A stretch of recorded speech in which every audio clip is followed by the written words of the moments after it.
শ্রীকৃষ্ণের বাণীতে মানুষের দিক থেকে কিভাবে শক্তিশালী হওয়া যায় সেটা খুব সহজ ও গভীরভাবে বলা আছে।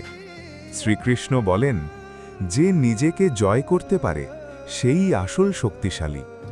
শক্তিশালী হওয়া মানে শুধু বাহুবল নয়, মনকে নিয়ন্ত্রণ করা, রাগ, অহংকার আর ভয়কে জয় করা, অন্যায় দেখেও অন্যায় না করা।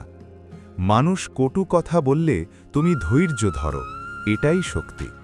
কেউ অপমান করলে তুমি নীতিতে অটল থাকো, এটাই শক্তি। কষ্ট পেয়েও কাউকে কষ্ট না দেওয়া, এটাই শ্রীকৃষ্ণের শেখানো আসল শক্তি।